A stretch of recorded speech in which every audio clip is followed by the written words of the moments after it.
Ladies and gentlemen and ladies, thank you for coming out tonight. I want to thank you very much for coming in and having a seat and interested in when hearing to hear what I have to say. And we're going to be talking about Dylan Rounds tonight. For those who do not know, Dylan is a 19-year-old man who is missing from his farm in Utah. Uh, I know that he is in the southwest part of Utah where his farm is. It is in a very remote area of Utah. Uh, tell you where that is exactly in just a moment, but it's Lucin, Utah, to be precise. And to tell you how remote it is, he had to spend 2 years getting this land prepared for him to be able to use it for a farm. Prepared the fields, worked the fields for 2 years before he could plant a crop. It's a really long time. Double rainbows and Carrie, I want to thank you. Oreo, thank you for coming out as well. I really do appreciate everybody showing up tonight. Dylan, I was not covering this story at all and his disappearance at all. I was actually just sitting back and watching it. And Carrie was actually asking me some questions last night about it, and wanted to know my thoughts on it. So I this is inspired by her tonight, and it is this is based on we're going to go over some of the facts of the case. We're also going to talk about my intuition on this case.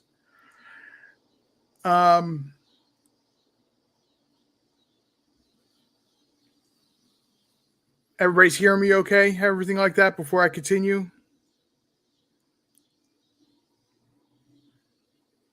Just somebody please let me know you hear me. I appreciate that very much.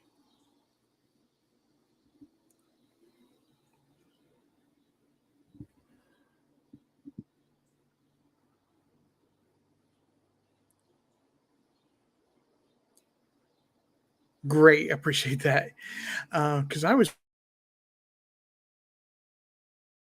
awesome. Appreciate that. Carrie, double rainbows, thank you. So Dylan Rounds, 19 years old.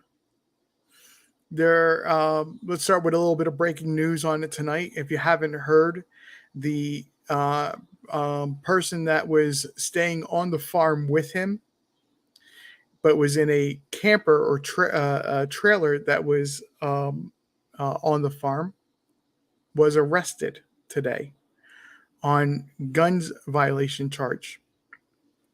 Well, what we're going to start with this and explain that the police were very, very eloquent in saying that this is not connected in any way, shape, or form to Dylan disappearance. This is simply that he was a registered or was a felon, and he should not have had possession of any sort of weapons, any sort of firearm. And he had apparently three firearms. Now we're going to go back a month in time. Now that we got that breaking news out of the way, it's nothing. It's just coincidental that this is on the same farm that Dylan owned. Dylan Rounds, 19 years old. He saved up his whole entire life. And with the savings that he had earned, and I believe it was actually his a college tuition fund that he had. The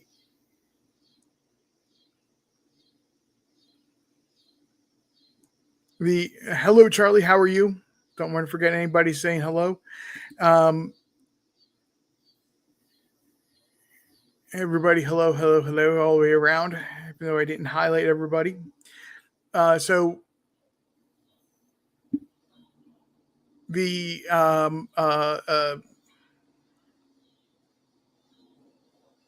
he was like he spent 2 years. He saved up his whole entire life, and he went out and bought property, bought land, so he could go out and farm, which was his life's dream.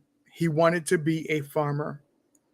And kudos to him for having something that most kids this day does not have. And this is not an indictment on somebody that's under the age of 30 years old. Okay, but this guy had the drive, the sit down and buckle down when he was a kid still, do what he had to do to earn money, to save up the money and get to the point where he could buy this property so he could make it his farm.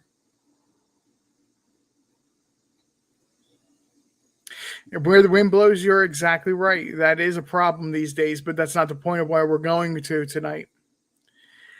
What we're looking at is the fact that he busted his tail so he could start his farm. Okay, he started farming with his father and his grandfather. He read one quote from his mom, who ironically is named Candace. For those who followed Summer Wells, the quote his mom gives, and she posted this on Facebook, was that it was his dream to be a farmer. Ever since he was able to walk, before some kids were able to walk, and he was driving and learning how to drive a tractor with his dad and with his mom or his grandpa. And they were when he turned 8 years old, 10 years old, and about that age, he actually started farming. He had a little farm stand where he actually grew sweet corn and pumpkins.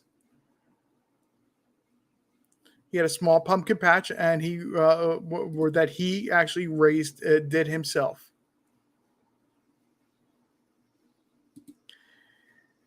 And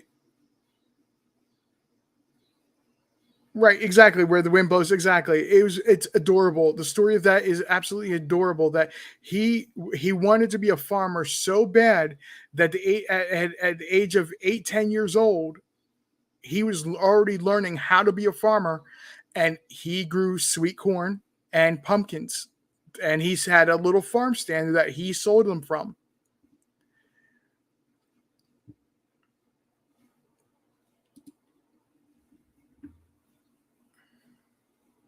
We don't know a lot about his teen years between the age of about 10 till about 17, when he actually brought the property that he's actually started working, and started working the ground, clearing the land, and everything like that. From my impression, a lot of this actually, this is not a poor farmer family. This is multi-generation. They've passed down this farm generation after generation, or where he was from. They passed down their farms generation after generation. Okay, this is not exactly the poorest farming family in the world. So the fact that he had a college tuition, he was given the option of he can have the money or he can go to college. He chose to have the money and buy his own land. And when he had doing so, it took 2 years for him to get the property cleared to the point where and when I don't mean cleared, I don't mean just getting debris and trash off of it. It's getting the dirt ready, getting it the conditions for the soil to where it can be used to plant the crops and things like that. Memorial Day weekend, there was a uh, he's a bit of an antisocial type, and he would not doesn't always frequently call people. The closest restaurant in town would be he would just randomly show up, get something to eat, and go home. He didn't stay and eat there. He went home with it.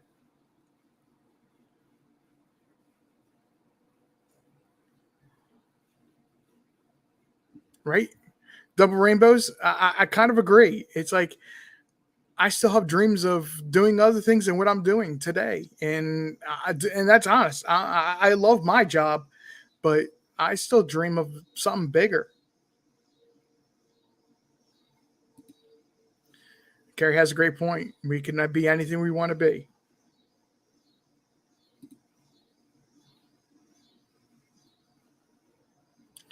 I remember being a teenager myself. Well, I had a not a huge backyard, a city backyard. City it wasn't, it wasn't like several acres. Maybe a city setting. Most city settings are like a quarter of an acre, eighth of an acre, enough to put a decent sized house on.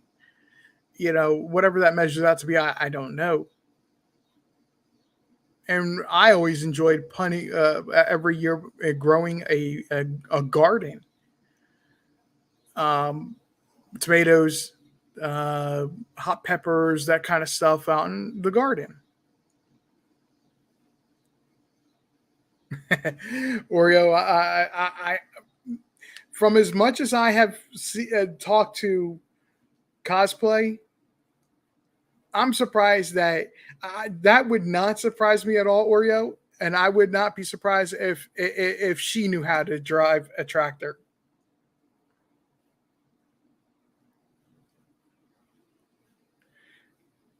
Cosplay, if you do hear this later, I hope you're enjoying your vacation. Sincerely, everybody needs a vacation, even though some people hate taking them. Myself, um, everybody does deserve a vacation. So through his teen years, he would grow sweet corn and pumpkins. Had a pumpkin patch. He knew what he wanted and he was going after it.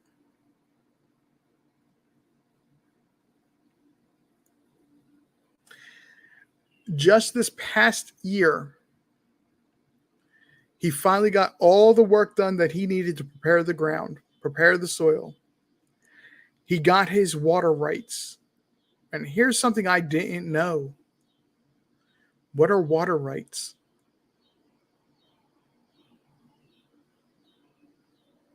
And this doesn't just happen in Utah and in the West. This happens anywhere there's a farm. Apparently, a farm has to pay an extra fee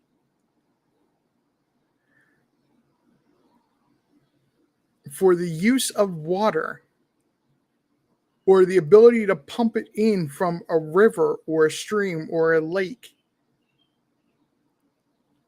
or even an underground source to use to water his crops. We're going to come back to that in just a moment. Just hang on to that thought about water.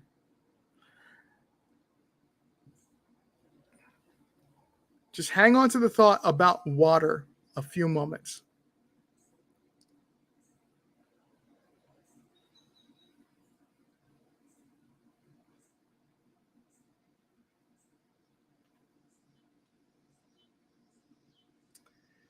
So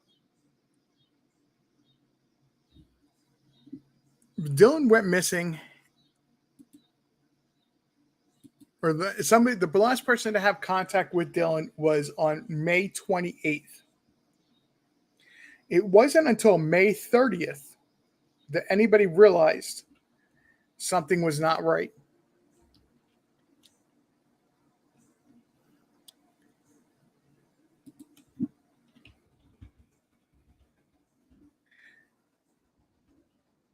and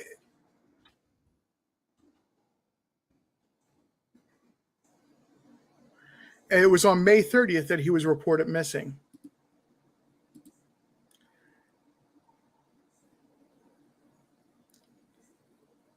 You have to forgive me for one moment here. I closed a page accidentally, and I am uh, pulling that information back up so I can give you the right timeline of when things happened.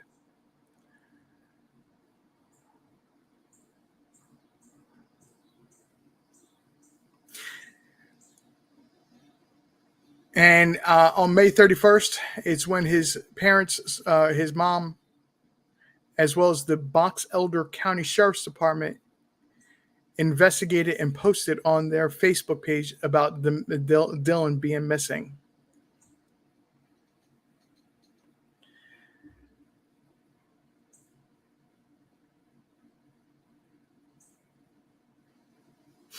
And so the area that Dylan is actually from or lives in is a town called Montello. And he was seen in town before his disappearance on the 26th of May. That's by the Elko County Sheriff's Department in a posted press release. The reason I was saying that the last known contact with the 28th was the 28th because his mom, Candace, or his grandmother, rather, I apologize. No, her name is not Candace. Ironic, no irony there. Was had last talked to him on the phone was the 28th.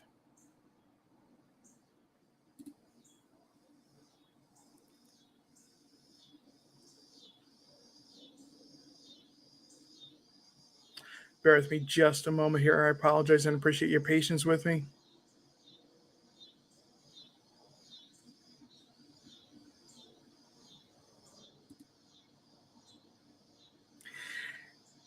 The FBI is involved in and has been involved with the past 3 weeks with Dylan being disappearance. There was even a private investigator who has been since then, as of yesterday, was fired because the only thing that according to the family, the only thing that the private investigator has done is collected stories and information from the family and then turned around and twisted it to be nothing but conspiracy theories on social media and on out in the news that he's pushing.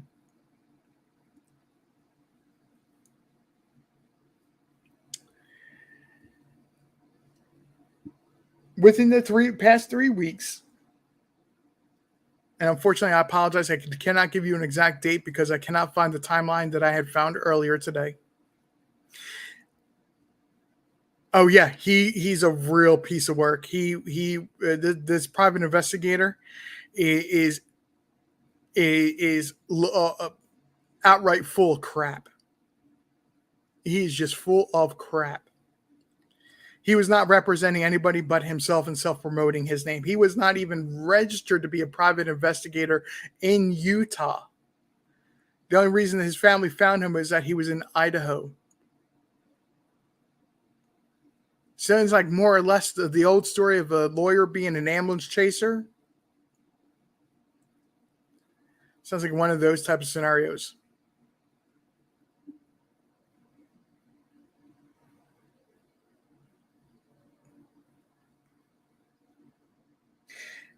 Dylan had only ever bought one type of boots, and he wore them religiously until they were so to the point that he had holes in them.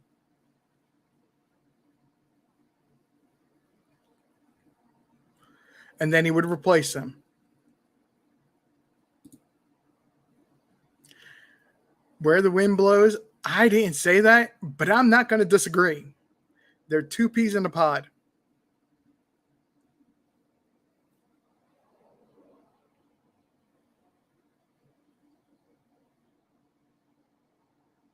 So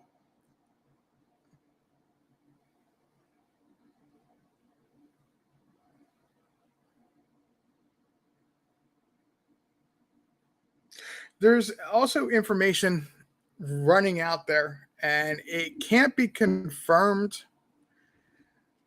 of whether or not that Dylan was dating another guy. Not that there's anything wrong with that. I personally don't care who anybody dates, whether it's a male or a female, dating a male or a female. It frankly doesn't matter to me. Just don't care. However, in this case, it does matter because they were not a public couple. And if you go by the social media and what Dylan's family says, he's never announced that he preferred men, women, or he liked both. And his family didn't care. They didn't make an issue of it. And that's the way, honestly, in my opinion, it's the way it should be. It's that person's choice. Yeah, I know that's a bit controversial nowadays of saying somebody actually chooses that. But what I'm saying is, it doesn't have to be public knowledge. The choice is whether or not somebody makes it public knowledge. No, it's their business. I'm not getting off on a soapbox there. Just making a point that I don't care. But in this case, it has a potential of being something to look at. Because this is another piece of information I'm going to say hang on to. Keep under your hat for just a few moments. Because I'm laying the groundwork for something that what I did this morning. Double Rainbows knows. Anybody in my Discord can read it and go back and see exactly what I did this morning.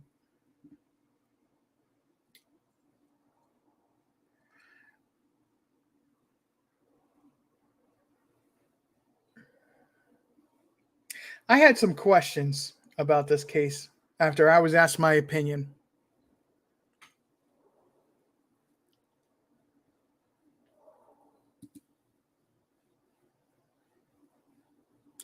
You know, and I'm going to hold on to that. I'm going to say that where the wind blows. Do you know you are exactly right? It's what a man should be focused on.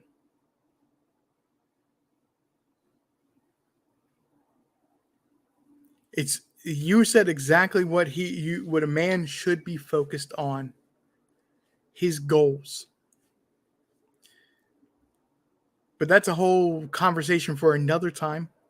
One of these times I'll have the guts to have that conversation with everybody because I'm sure that will really shock some people what I think and the way I live my life.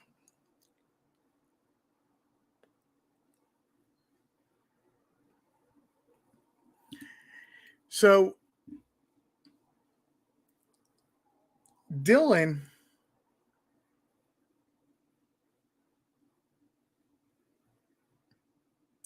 unfortunately has not been found as of yet. His family has upped the reward fund.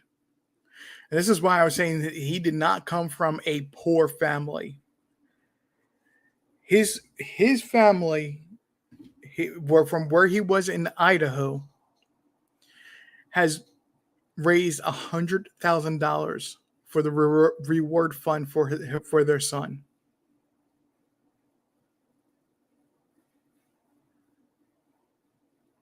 $100,000 has been raised for the reward fund for their son.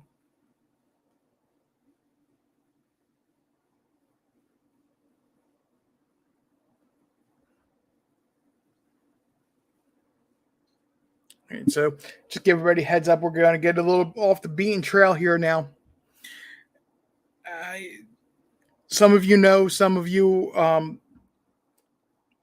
not very familiar, and some people do frown upon that. You know, somebody that has insight or gut instinct or intuition or however you want to say it about a thing or event that happens in the world. Sometimes an intuition or intuitive person can actually throw some light on something that wasn't previously known, or something that can show up to be a piece of information that was bigger than what it was expected. And as I started out tonight, I was asked by Carrie to what was my thoughts on this. So I promised her last night after I got a good night's sleep, I was going to start writing out my thoughts about it. And this is before, I promise you, this is before I had done any research on this.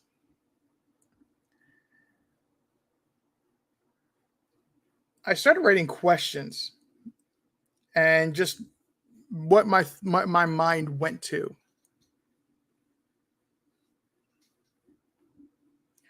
Some of the questions I wrote down were,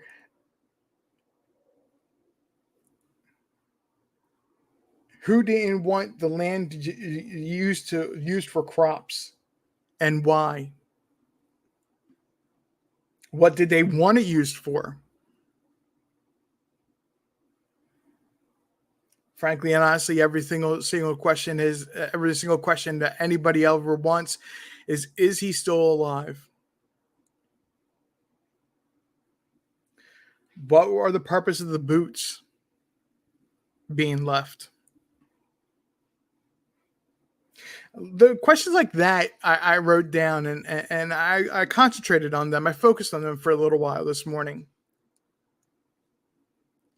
And I wrote down my answers, and ironically, even though I've already mentioned one of them, one of the items or one of the things that I'm going to mention in a moment, about him having a pumpkin patch, I didn't know until a couple hours after I wrote this down.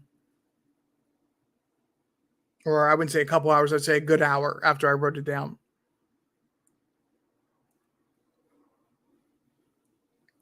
I believe that he is still alive, but it's not going to be something that is going to be sustained for a long time.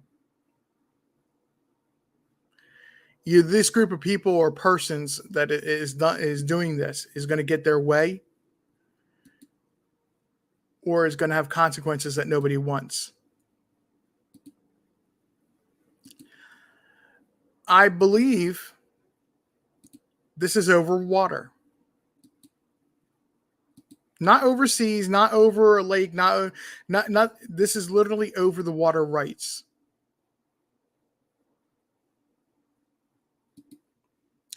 My thought on that was originally, and it dawned on me as after I wrote this down, this is what I was meaning.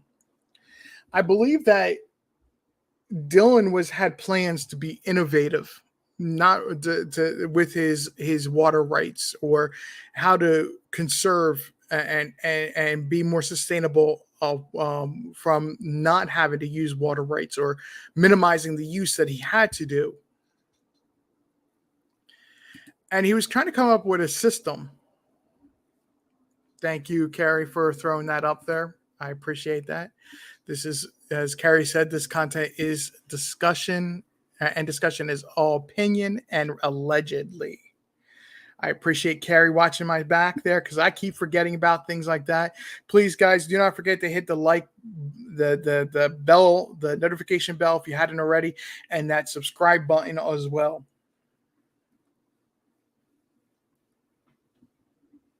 I believe that what I was seeing this morning was Dylan's plans of how to be innovative and try to be not using those water rights, or using them as least as possible. He was trying to come up with a way in which he could use a portion of his farm to build a cistern, so to speak, a place to collect the water Almost like if you live in a city, you have a sewer system alongside the road to prevent from the water from ponding and flooding the road. Something along those type of lines where he was going to be able to collect, store, and have a drainage system for when it did rain. He would have a place to store it up.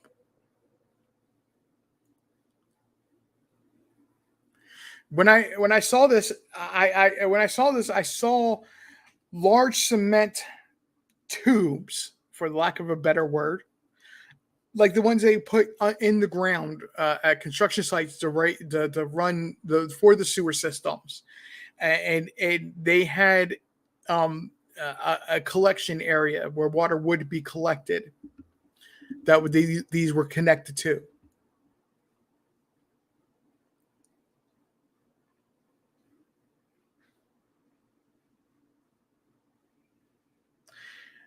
I thought originally that this was some sort of water conservation or way that that he was trying to manage the water and become more efficient with using water where he was. But I realized it was just that he was trying to be innovative, and he wanted to come up with alternatives to having to use the streams and the lakes, where if it rained he could collect rainwater, or some other form of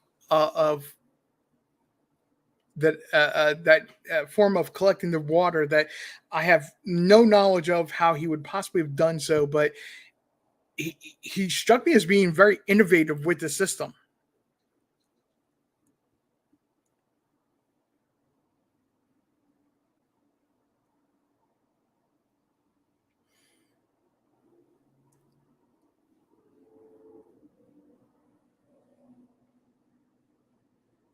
I believe somebody was against him using the land for crops.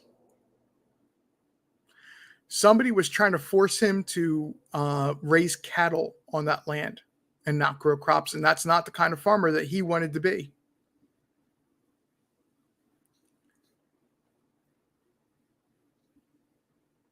Are there, Charlie? I didn't know that.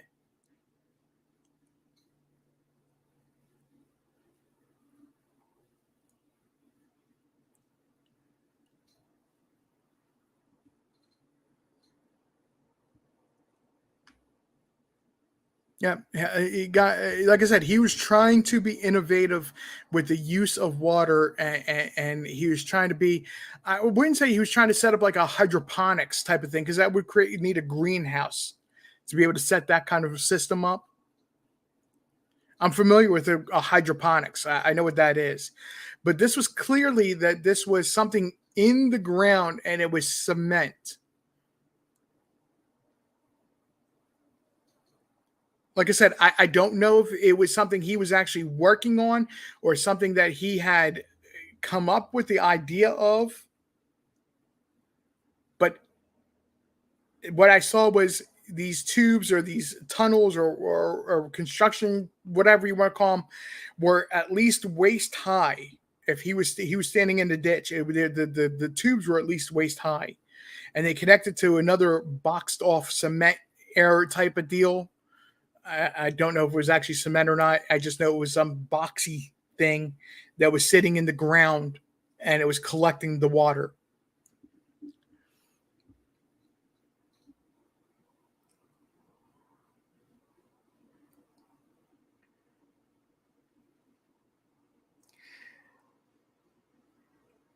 I believe there was a rumor that they had that he actually was left Nevada or left Utah rather for Nevada. I can honestly say that this morning I was told at least 5 times he's in Utah.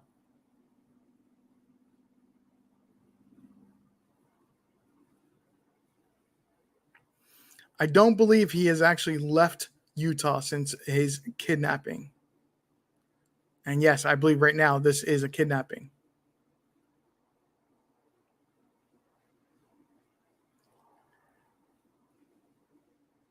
I believe this wasn't the first time that these people tried to take him, tried to kidnap, whatever you want to call it.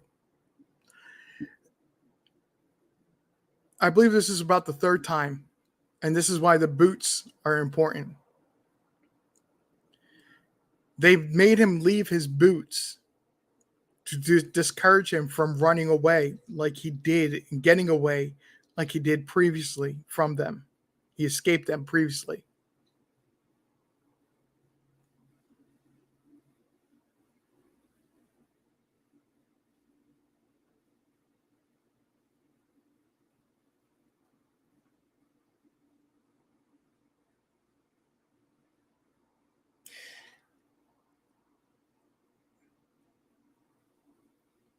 I believe right now they're trying to stay one step ahead of the um, FBI and the police. They keep moving him around the state, and they're not keeping him close to where he was. His farm is.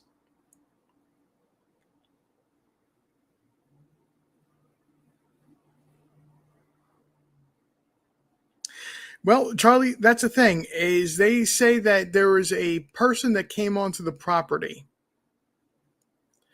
that was all cut up from walking through the desert and walking through wasteland, who had been since arrested, but was pretty bloodied and pretty bad condition. Again, they know that this person is not related because the person has been in police custody since um, the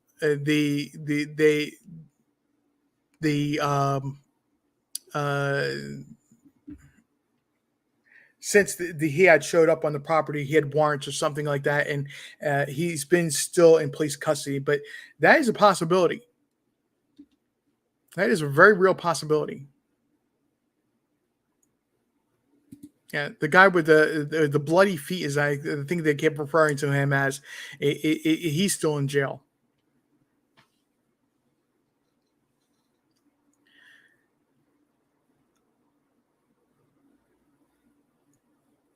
Right, just like the guy from today, that Brenner was arrested today on federal warrants for having firearms.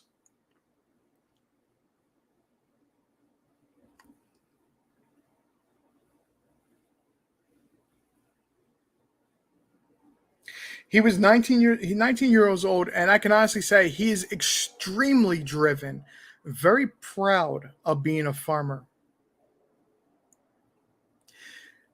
And this is where I'm going to get this. And double rainbows, you're going to crack up when you hear this because you already know what I'm about to say.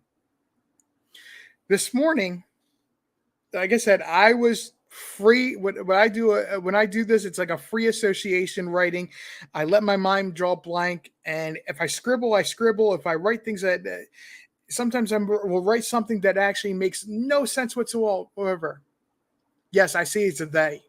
I don't think it's one individual. I think it's a they. So in this free rating, I kept hearing seeds or seeing seeds, and I kept like coming up with the word seeds, and I focused on the word seeds, and it turned into pumpkin seeds. And the mental image I got this morning was a young boy being extremely proud that he had a pumpkin patch.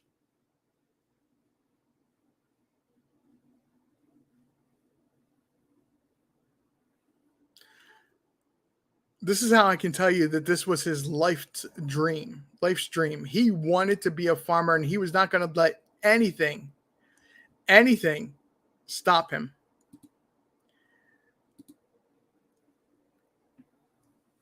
Hey, Cosplay, how are you doing? He was not going to let anything from stopping him from becoming that farmer.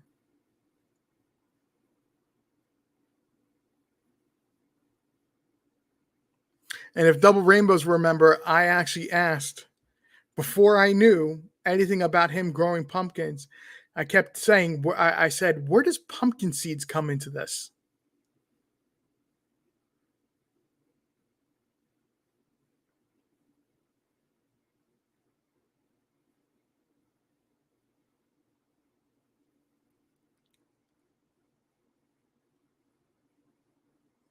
Pumpkin seeds was from when he was 10 years old and starting to have his own farm stand as a child. Exactly. He knew he wanted to be a farmer since he was a child. Now, the reason I keep going back to that is that he was living his dream.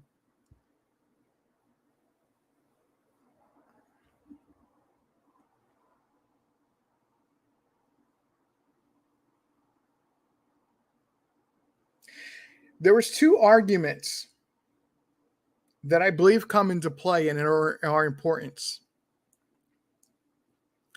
I said a little bit ago that who he's dating doesn't matter, except for that in that's for public to have knowledge of. It doesn't matter. In this case, I believe there are two arguments that are very important that happen. One is over his ideas and his plans for that drainage system I was telling you about, the water filtration, what the water storage, his plans for that, and how he was going to go about that. Somebody was telling him that it was a waste of land and he cannot ever build it. And his attitude was like, "Watch me."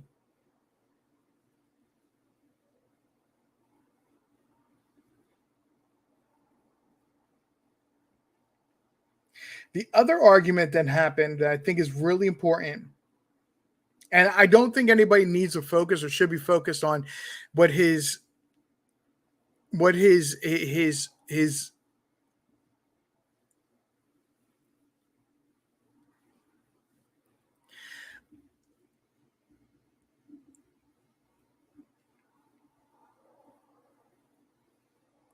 I think is that um his relationship. I believe that yes, he was involved in a guy or involved with a guy. The guy is a bit seedy. He does have an alibi. He was about 200 miles away when this his disappearance happened. Hello, Honeybee. Thank you for joining me. Well, I don't understand your question, Honeybee. Can you clarify that a little bit?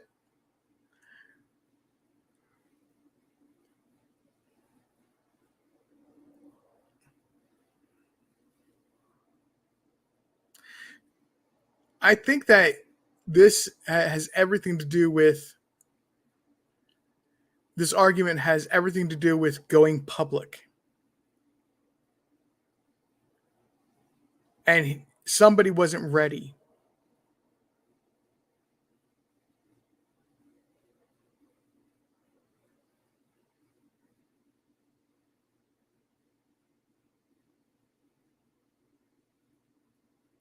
Right. So some double rainbows. I'm being completely honest here when I'm saying that there was two arguments that I think they need to be looking at. I believe there was an argument between the two people about becoming public, and I believe there was a bigger argument that is involving the water rates. Bossman Blake, how are you? Thank you for joining me. And I believe honestly that that this has more to do with the water rights than it does the relationship. But I still believe that you have to look at. I still believe you have to look at the relationship argument. I'm not saying that is I'm just saying you still have to take a look at that because it seems suspicious that all of a sudden on the day of his disappearance that he was 200 miles away with no real business being in where he was 200 miles away.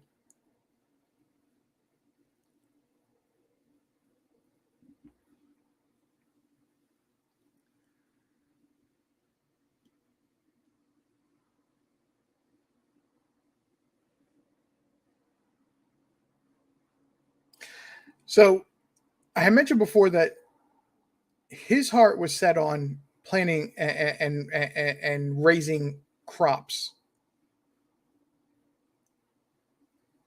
That's what his passion was. And I believe somebody was trying to leverage and force him into having his property be a cattle farm.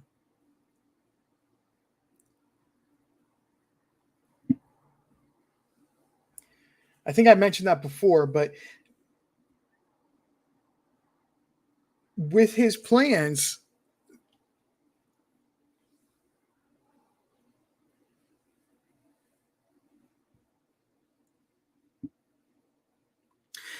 Brenner is an old guy that, yes, you are correct where the wind blows. Brenner is an old guy, 59-year-old guy that lives in a um, uh, trailer. Really is not a good shaped trailer. Um, Part has holes missing in the roof type of deal. He was, for lack of a better term, he was um, um, a drifter. He's described as being a family friend. You are correct there. His name is James Brenner.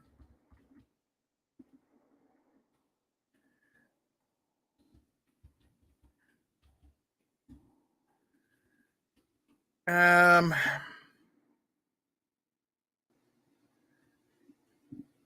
Bear with me just a moment here. Let me see if I can find some more information for you on him.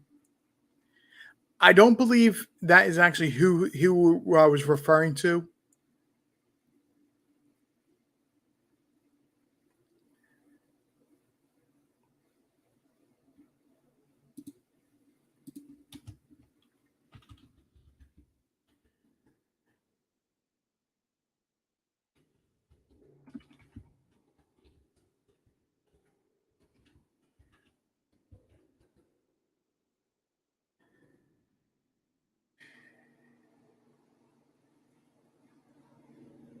On the day that he went missing, this is important to note,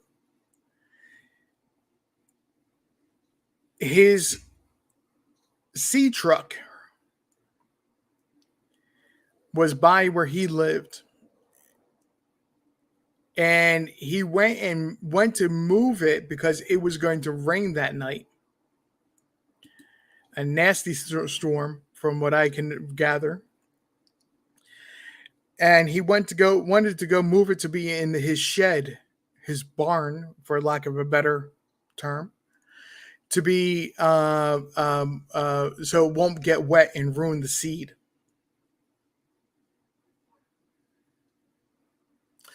Um,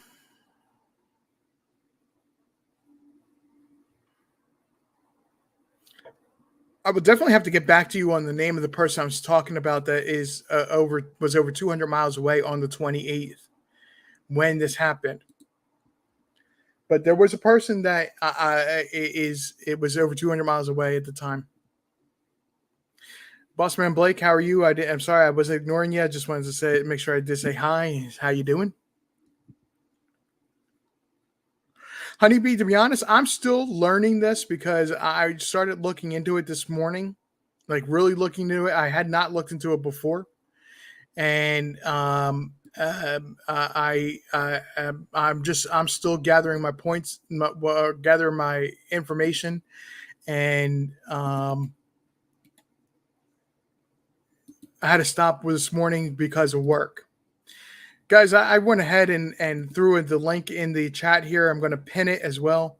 If anybody wants to jump up on stream with me and talk and knows anything about more about this, please go ahead and join me about Dylan, because I'm sure I'm missing a lot of information still, or there's a lot more information that I don't know. But this is absolutely, in my mind, this is going to land up being worse. Hear me out now. This is going to land up being a worse story once it all gets fleshed out. This is going to be worse than what you've heard from about Summer Wells.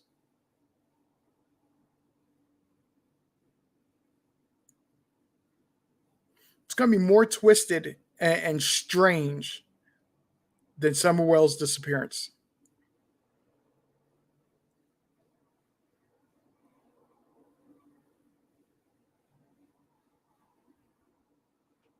We don't have to. If anybody wants to join me, we don't have to just talk about Dylan, even though I am talking about that Dylan story. Any topic is on table. For the first night tonight, I really wanted to get my impressions out there. That way, anybody knows of anything that does happen or does come up.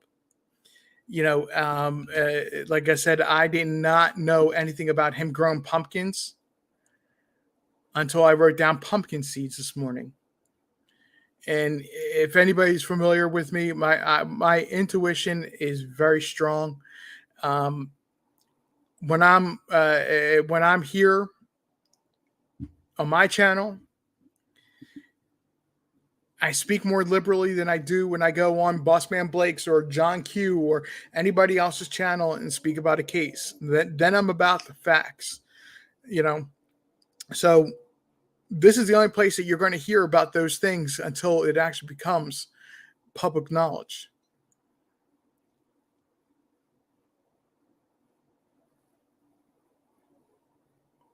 Yeah. I double rainbows. I believe that there is a case, exactly. There is a case or evidence of somebody is trying to lay down, and the PI was doing this, to be honest. Somebody is putting out there a story of mass confusion.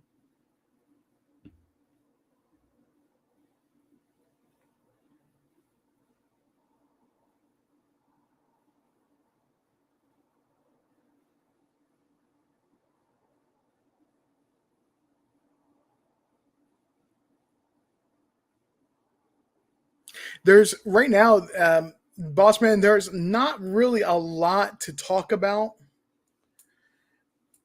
Not anything really new, because I started off with the newest information, which was the guy that was living on the property in a rather ran down trailer, was arrested on firearms charges by the FBI today. But they're very clear, or excuse me, I believe it was actually the sheriff's department that did it, but it's federal charges. But they're very clear that they don't believe that he is connected to the disappearance of Dylan.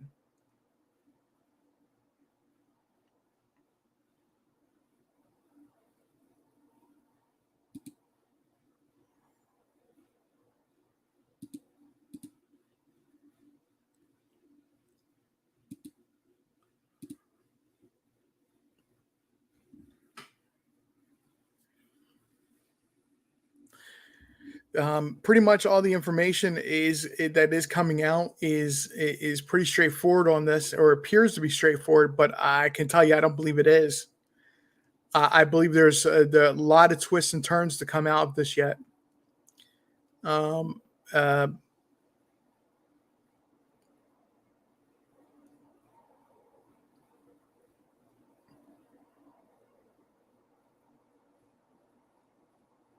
Have they had search dogs on his property? Yes, they actually have.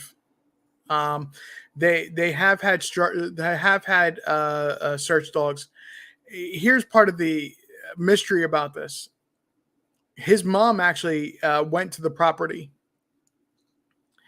and looked around and noticed things that were going on, observed things that are, that were not her son's normal pattern, such as his truck was locked up.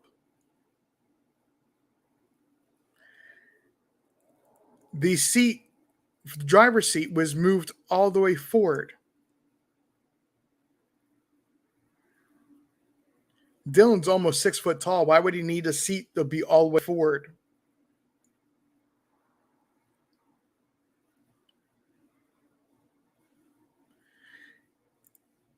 His mom says that she is only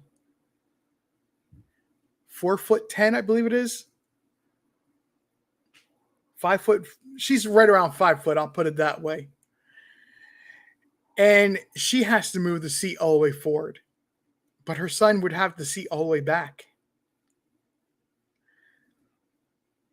Also, that the four-wheel drive on his truck was broken. And his truck was in four-wheel drive when she got in and took a look at it. His wallet, his keys or key fob, his cell phone, all that information, all that stuff is missing from his trailer. He lives out in the middle of nowhere, and he didn't lock those things up. He didn't lock his home door up. He didn't lock his truck up. He didn't have to worry about those things because nobody was going to come out there unless he knew who they were or knew what their intent of being there was.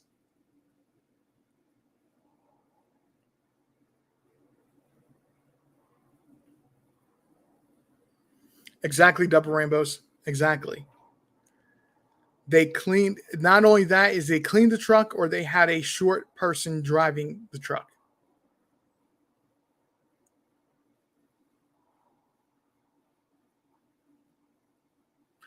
If the FBI or law enforcement was going to take it and try to recover evidence, it was going to be taken to a enclosed facility, not just done out there in the middle of his farm. So there would be no reason for law enforcement to move that seat.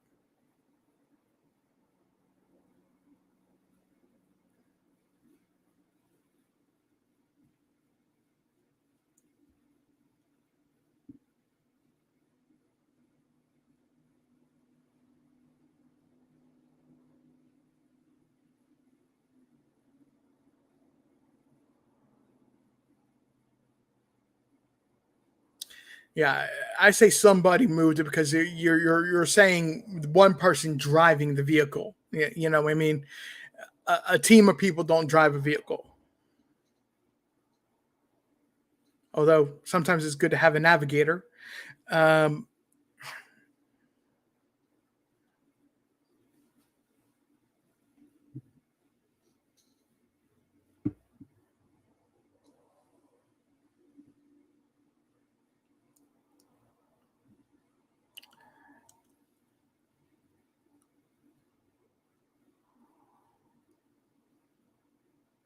they may have to get into their where the wind blows. I'm not saying that they didn't have to break a window. I can tell you that the key fob or the fob that you would need to start the truck was missing from the home. Dylan Rounds, if anything, was a very habitual person. And I don't mean drugs or anything like that. I mean, he was, for somebody that was 19 years old, he had habits that he wasn't going to change. Like I was saying, he didn't lock his door. He didn't lock his truck.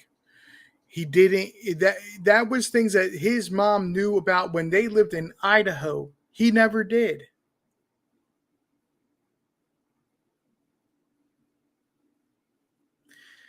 So when they found that he had done locked his truck up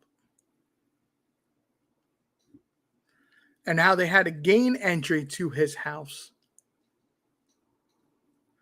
It was suspicious to the family.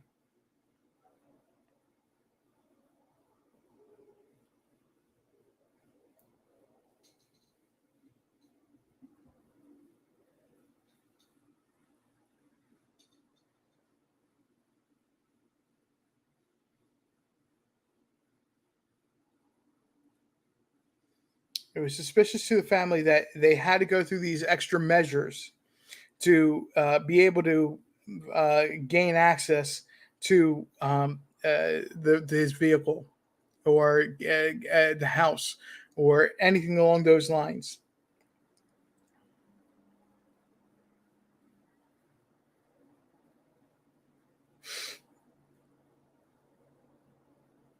Guys, gonna have to forgive me for just a brief moment here. I apologize. I'm gonna go silent on you. If anybody wants to jump up and join me and talk for a couple moments, please do so. Um, I pretty much have had what I've wanted to say on Dylan. I need to step away and get some water. So if there's another case you want to talk about, we can more than happy to do so.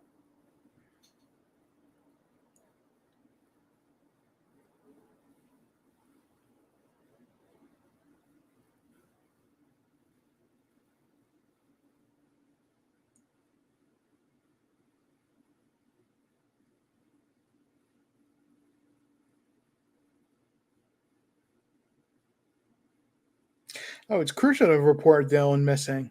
Um, just giving anybody to anytime somebody goes missing, it's very important to report them missing. I just happened to pull my phone up and take a look at it. There's a 77-year-old man missing from Johnson City.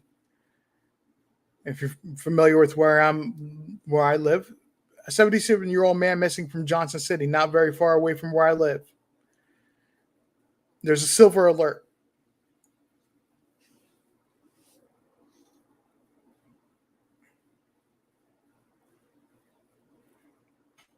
Anytime somebody goes missing, it's important to report them missing.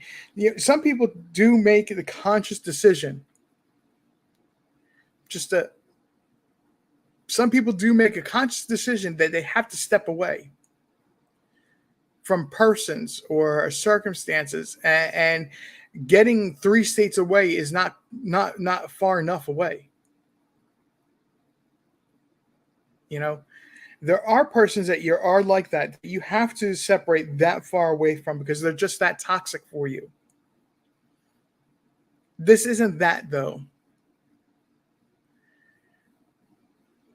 Reporting a person missing in that situation because you don't know where they went, when that person explains why to the police, if they are reported missing, the police closed the case and said contact made and don't list any information of where the person is because of what they're saying, how toxic the other person was. This is a whole different situation where Dylan's disappearance is is life threatening. Not that the other circumstances can't be, but this is more intimately life threatening.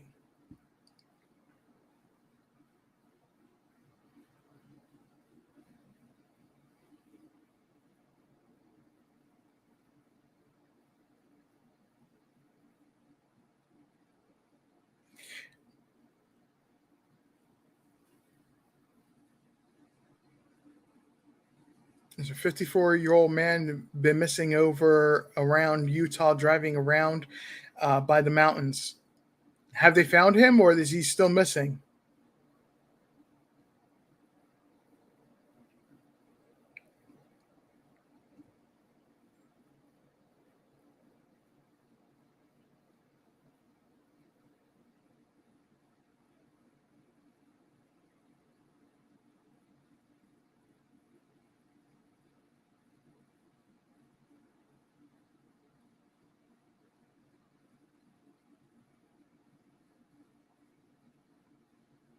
Cosplay, we definitely all hope that you're enjoying your vacation.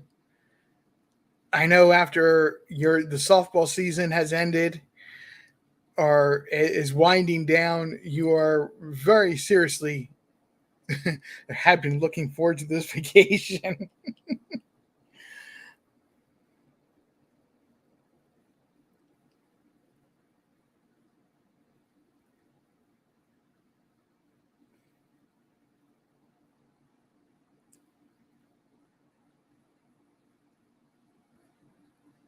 He's still moving. Still missing.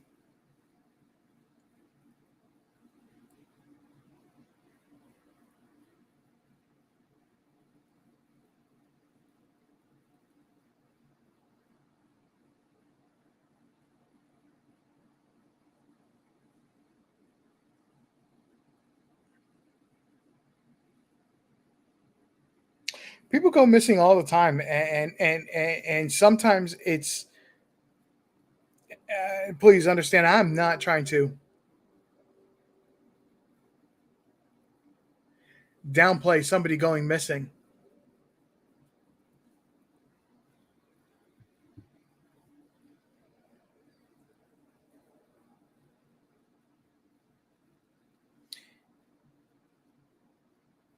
People go missing all the time. Sometimes it's because of mental health issues, dementia, or it's because of, as I was mentioned before, a abusive spouse, and they have to get away before it gets worse. And they recognize that they're at that point that they're with a toxic person. They've got to get away. And this is that situation where I say getting 3 states away is not far enough.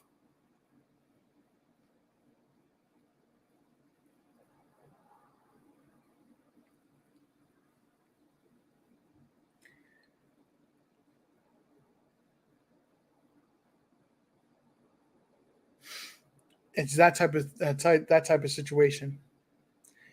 Um, Boss man, Kaylee Jones, what you got with that there? And then there are people that, unfortunately, like Dylan, go missing in the manner that he has done.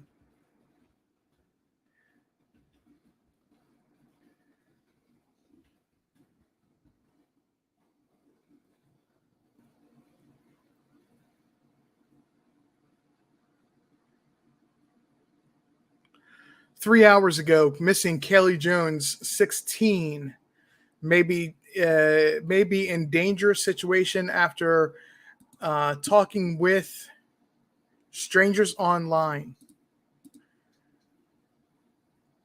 I am reading from Fox News channel. I am not playing any video or anything like that. Um, they're just going to read over this article real quick. Real quick, the parents of missing 16-year-old Georgia girl, I believe she may have been the target of a possible kidnapping by strangers she met online. Kaylee Jones, who has special needs and who has gone 2 weeks without her medication since disappearance, was last seen June 16th in the rural area of Whooping Creek Church Road. It doesn't say a town name, it just says Georgia. So I don't know if that is the town name. Kaylee, if you're listening, this is a quote from her mom, Brenda Jones. Kaylee, if you're listening or see this, come home. Pleaded with in a message to her daughter during an interview with Fox News Digital. We're so worried. The Joneses explained that 2 days prior to Kaylee's disappearance, they had confiscated her phone in an effort to discipline their daughter, at which point Kaylee turned to her laptop and began communicating with strangers on chat rooms like Omegle, a website that allows you to anonymously send direct message or video chat with one another.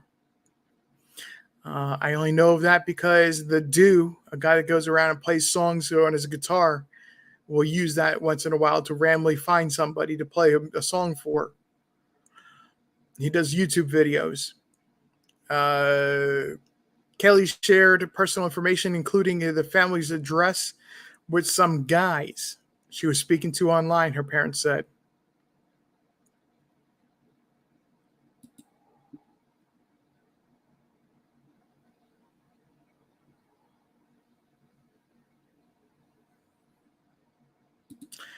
On June 16th, she climbed out her second story window in their home, apparently left their area without any way to communicate with her family since her phone had been confiscated. They have been searching for their daughter ever since. Bossman Blake, thank you for bringing this to our attention once again. Um, Authorities have interviewed and the identifiable people Kaylee had been in communications with on social media apps like Facebook, Snapchat, but tracking down anonymous users on chat rooms, websites is a bit more complex. As a result of a 16-year-old's conversation with strangers online, Brenda and Daniel Jones believe their daughter may even be a human trafficking victim. Unfortunately, that's a very real possibility.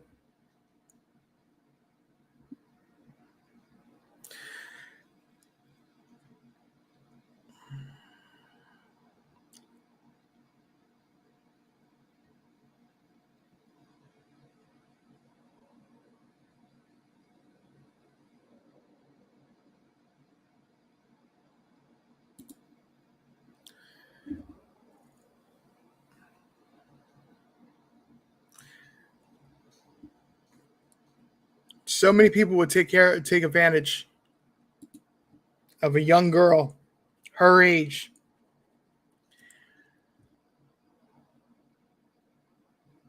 It's rather sad and sickening that somebody would.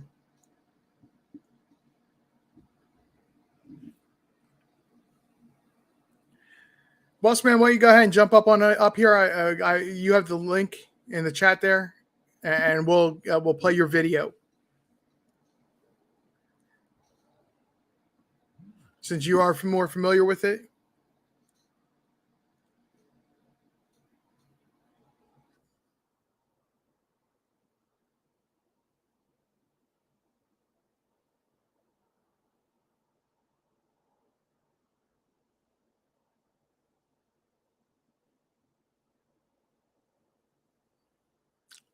She is autistic.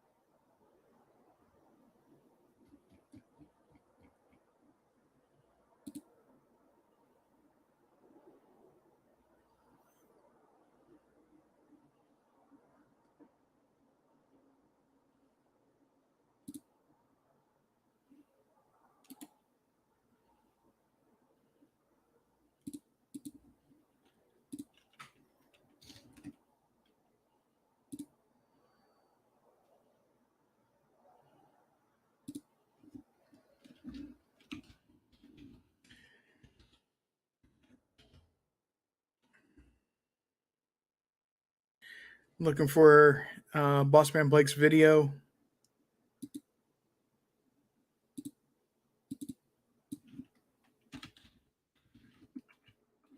Bear with me just a moment here. Of course, guys, please go and like and subscribe or subscribe to Boss Man Blake. He doesn't do stories about missing children. He does a lot of stories about social issues that need to be addressed. He does a lot of videos about music, about people that are up and coming in music industry. And it's always when Bossman Blake speaks, it's always a great conversation as well. He doesn't just present a one side or the other. I think I found the link, but I just wanted to say that it's always a very good, the program or the show or however you wish to look at it. Bossman Blake always does an absolutely wonderful job. Bossman, thank you for showing me, coming up and joining me. I appreciate you doing so. No problem, man. No problem at all. I really would like to, since you know more about it, I'd like to give a little bit more background. That way, everybody knows more than what you were just saying in the chat and about the video. I will play. It just, you know, has there been anything new that happened? I saw that the video was 9 days ago. Has there anything new besides what I saw the article 3 hours ago? No, actually, when I was telling you about the case, I was actually looking into it, and what you was reading was the same thing I was looking at. So that's the latest. Uh, she probably was, bamboozled by a creep off of one of these social media sites that she often visited. Her parents, you know, took her phone from her a few days before it actually happened, because they found out that she was talking to several different guys on different platforms on social media, and it's it was the right thing to do, I feel, but it's kind of the timing was off because now she's missing and they have no way to track her because they don't have her phone. Her parents got the phone, so Mm-hmm. that makes it real tough to even find out where she at. And I'm pretty sure the parents provided her cell phone to law enforcement so they can see her last communication, who she was speaking with, prior to her going missing. So, but right now there's nothing solid on where she's at. What you read was the latest news article. Yeah, I stopped reading it when it started talking about missing and exploited children's organization. That's not providing any case background or information background. That's just a whole mess of a situation. I'm finding out that really it deserves a whole different show to talk about that. So they missing and exploited children are involved in covering this and making this public. Um, and I give them credit for making an effort to do so. Um, when they're searching, boss man, have they been searching waterways? I'm not sure exactly where all they search. Where she lives at is Carrollton, Georgia. Mm-hmm. It's really um, a lot of land. I actually went to college, which you'll see that in the video. It's a lot of wooded area in this city. It's like a little small country town. It's really nothing big. It's really nothing to do in Carrollton. The only thing that Carrollton is known for is their state university, um, and their football team. But I haven't did any more research since I actually did that video because I'm working on several different cases. Sure. Um, I'm probably going to get to it tonight now that it crossed my mind. So I really can't tell you where all they searched at yet. But Okay. The reason I'm asking though is a lot of times when a person is autistic or has issues with dementia for some reason or another, and I have to give credit to um, another YouTuber, and I'm drawing a mental blank on what their name is right this second. It's a man that's out of the state of Washington, and he travels the country, and he does nothing but water searches, recovery searches, and I'm just drawing a total mental blank on the name of his channel. Forgive me, folks. Um, and he had made a point one time, and it stuck out to me that when a person has dementia or autism type of issues, in a good percentage of the cases when they recover somebody in a vehicle or various other, they went to a water source. they went to the water, and either they decided they were going to go and drive their car, or they got lost, or whatever the case may be. They landed up in the water and they couldn't get back to the shore, whether it was intentional or not. This is why I was asking: have they been searching waterways? Not, I'm not sure. She didn't leave in a vehicle, unless Yeah. she, left out the house and got in the vehicle with someone else. Which 9 times out of 10, that's probably what happened. Um, but like I said, I'm not sure where all they search. I definitely will find out though. Well, I'm not saying so much it has to be that the person had to be in a vehicle. I'm simply saying that it's possible that this could be very innocent, and and she went swimming in the middle of the night, and or that was her intent to go swimming, and she landed up in a situation in water in the middle of the night, and she shouldn't have been there. Even if she's never done nothing like that before. Yeah, yeah, Hmm. it's possible. Oh yeah, the channel I'm looking for the name. The channel I was thinking of, I actually subscribe to.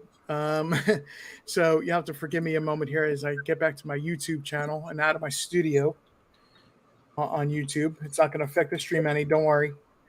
Um, let's see here. Adventures with Purpose. Oh, They actually do the ones that do the water recovery a lot of times, and they'll find people in cars, and but they've said that it doesn't matter if a person's driving or not. Somebody that has a issue like dementia or autism will be gravitated or drawn to go towards water. well, I'm pretty sure it is some areas around because I looked at the map. There is some areas around near their address that is like a little lake. So I'm pretty sure that's one place they're gonna search if they haven't. My assumption would be they have, but I Mm-hmm. hate to assume because you know what that means. But Oh yeah, well, sometimes in a if the all the evidence points in one direction, you do have that ability to safely do so. well, only thing they know is that she was speaking with people online, and wherever she's at, she's with somebody that she met online. Now they don't really think. Now I'm not saying it's not possible that she could did what you said happened, but I think the fact that they're focusing on her online footsteps is what they're really focusing on now. Mm-hmm.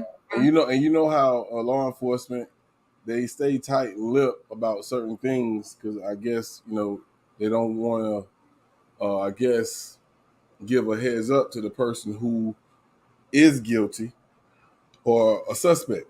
So it's it's it's a hit or miss situation because if they're focusing on this social media thing and you're correct about what you're saying, then it's just they're going down the wrong tunnel. But they have to see it all the way through.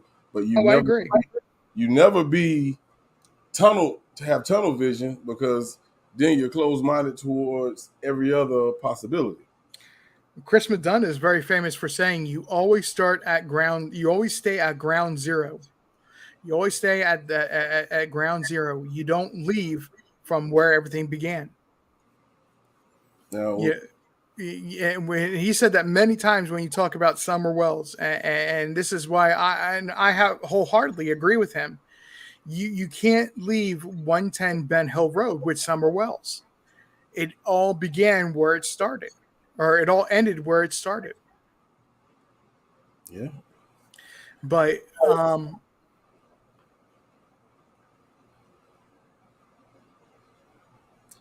I just wonder.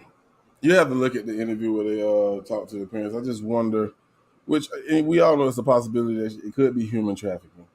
But the fact that when it first happened, that's the first thing they said. You know what I'm saying? mm-hmm.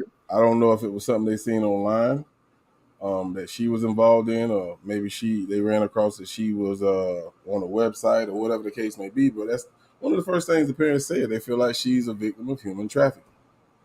Yeah, and I'm not trying to say that. I'm not trying to say that is not a possibility either. I'm saying that it's a very real reality that happens, and to answer somebody else's comment that's not in YouTube here. They said it on my Discord. Yes, I'm fully aware who is in Georgia. Um, I've not lost sight of that person being in Georgia. Unfortunately, people mistaken me for that person. What? For who? Who you talking about? That's If so. you can't say the name, don't say it. No, I can say the name. And not. I don't. I don't know enough about this case to have an idea of whether this person is connected or not. But this person is connected to Summer Wells. And it was what I don't. Were you? No, you weren't there. I was on Miss Q on Sunday talking about it. When we went to the vigil that Robin Lane was holding on June 15th for Summer Wells.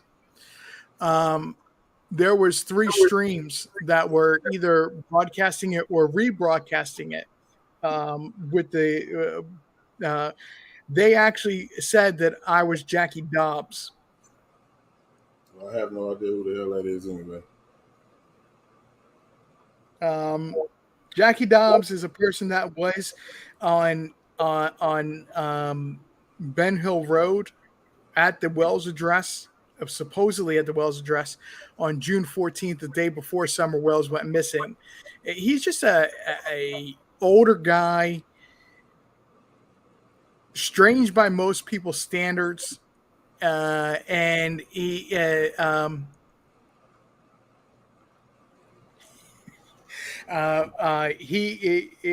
just uh, set in his ways. He's an old timer type of person, backcountry old timer. Hmm. Yeah, I've never heard of it. But anyway, I'm going to go ahead and get myself some water. I'm going to go play your video real quick, and I'll be back in just a few moments. All right.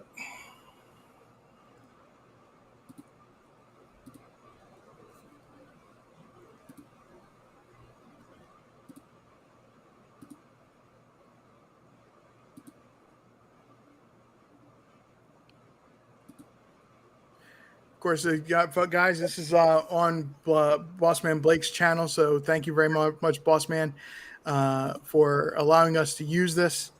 I'm going to go ahead and mute myself and play this video. So, All right, no problem.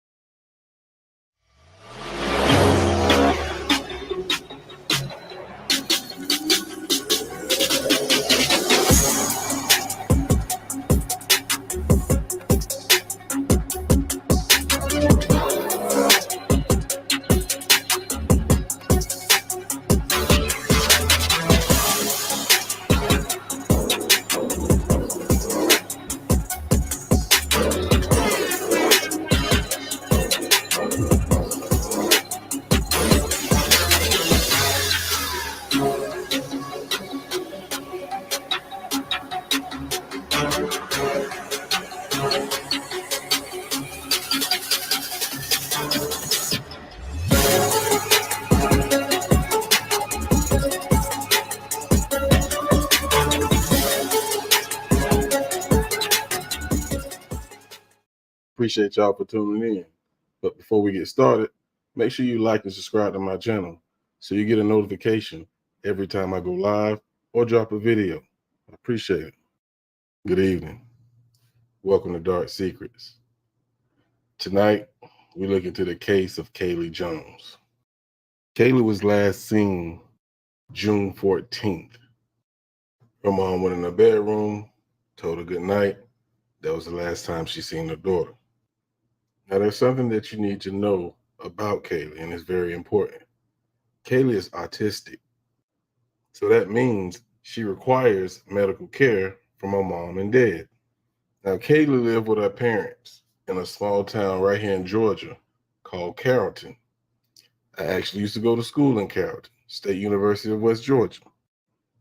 Now, Carrollton, Georgia, it's like living in the country. Nice, quiet area. And this family actually lived on Whippington Creek Church Road. Now, like any other teen, Kaylee loved to get on social media. But you have to remember, Kaylee was autistic, so she really didn't pay attention to the dangers of social media. So she chatted with a lot of different people on different platforms.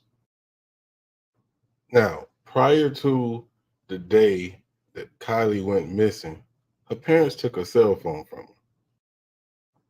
Now, the reason they took her cell phone is because they found out she was talking to about 4 or 5 guys on social media. I probably would have did the same thing too. So not only is Kaylee missing, she don't have a cell phone with her. So let's check out this story as it was presented on the news. Kaylee Jones has not been seen in a week, and her parents believe Jones was lured away by someone she met online. And now they're sounding the alarm, pleading for other parents to take steps to monitor their children's social media activity. My daughter is Kaylee Jones. She's 16 and a half, almost 17 years old. Take a good look at Kaylee Jones. So I was here at work, and my wife called me about 7:15, and she said Kaylee was gone. Her parents haven't seen her for about a week, and it's hard for Daniel and Brenda Jones to go to sleep at night wondering where their daughter might be. And it's just gut-wrenching knowing she's out there somewhere and we don't know where she's at. All of the worst thoughts come to our minds. She's our daughter, and we desperately want her back. She is a big, huge part of us. And Kaylee is autistic, and because of that, her parents are afraid their daughter was more vulnerable to any online predators. My wife found that she was talking to us like 4 or 5 different guys via Snapchat. They took her phone away on Monday, and by Wednesday morning, Jones was gone. Without her phone on her, it's making it more difficult to track her down. You never think it's going to happen to you. I tried to, run this and enforce this and reinforce this with in her mind that she cannot trust whoever she sees. It's a message for parents out there. Keep an eye on your children's use of social media so that they don't become the next target. They prey upon these kids, and it's sickening. The Carroll County Sheriff's Office says they are reviewing Jones's social media records and followed up with the last persons she had contact with. They are still actively searching for Jones and hasn't ruled out possibilities on what may have happened leading up to her disappearance. As you just heard, the family is so desperate for your help. If you know anything, contact the Carroll County Sheriff's Office as soon as possible. I will keep you updated on the latest findings and any updates that I get. Stay tuned. Make sure you share, like, comment. We got to get these stories out here, no matter how big or small they are. Remember, this could be your kid. Remember, hug your kids, love your kids. Stay vigilant. See y'all next time. One love.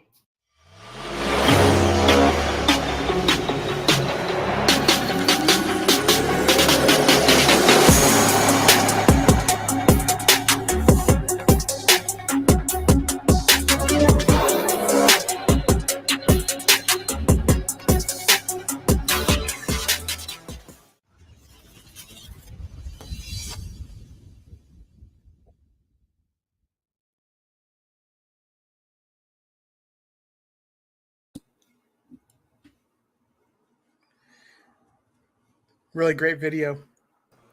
Appreciate it, man. Appreciate it. As always, awesome job.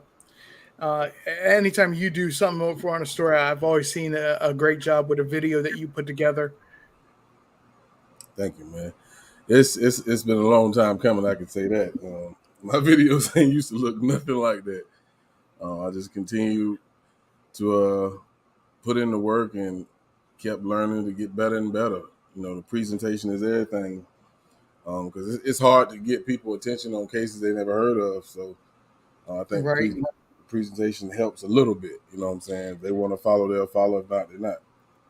Oh no, I 100% agree. And believe it or not, I have vacation time coming up in next month. Next month, of course, I mean in August. And that's what I'm going to sit down and do is I'm going to work on through my vacation from my job. I'm going to sit down and try to work on editing myself and learning how to do some editing. And that way, because something along the way you do your channel, not to copy it or anything, but I'd love to take some older stories and do a review on them type of deal, like a 30-minute review story on it, and just have it be not I want to say a premiere, but to I put don't. that out there as so people can learn from. I'm a big believer in the further you look into the past, the further you can see into the future. And Look, sometimes looking back at cases like that is crucial. my channel is open, man. I don't get bothered by anybody using my content, man, because this is unfortunate situations that families are dealing with, and it need to be spreaded to different platforms. So anything on my channel, man, don't bother me. You can use it, man. I'm giving you permission to use any damn thing on my page, man. No, I appreciate that. I appreciate that. Just going to catch up with the chat here. Oklahoma, appreciate you joining us.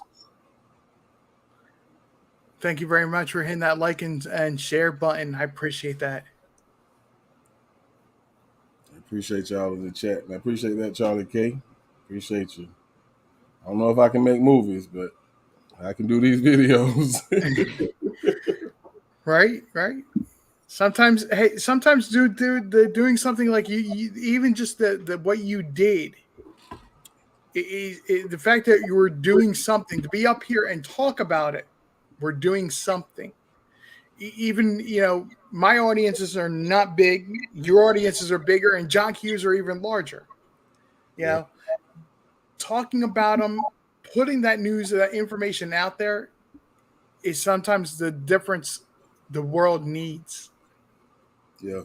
I just put myself in these parents' shoes. You know what I'm saying? Like, especially the parents that have nothing to do with the kid going missing.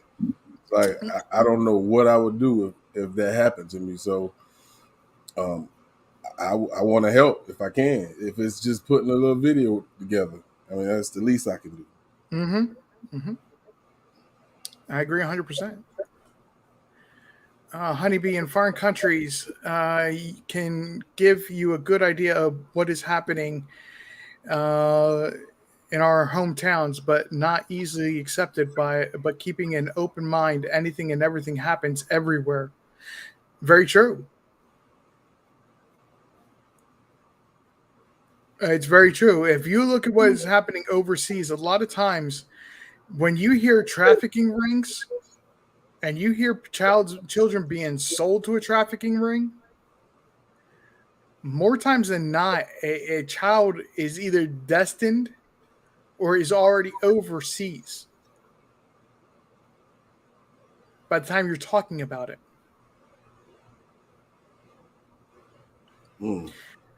One thing I do, I kind of agree, but at the same time disagree. When it comes to law enforcement being, tight-lipped about evidence or potential leads, like for instance, I'm working this case with Felicia Marie Johnson. She went missing out of Texas. It's a lot of information that I feel like they've been new, but now that they just put it out, I want to say since April was the last update I seen, and they just put out an update this month on a suspect, and now they can't find him. But they already had information because they had surveillance outside of this nightclub that she got in the car with a guy. I feel like if they could have provided that information, somebody could have said something. Somebody could have seen something and said something. But no, they didn't do that. Now it's not a missing investigation. It's a criminal because they also saw footage outside of her home where she got in the Uber, which he paid for, to come to his house. And the reason they know because they checked this house and they found her blood. They checked his internet. He was searching up escorts. He also went and purchased a hand and I guess a motor saw.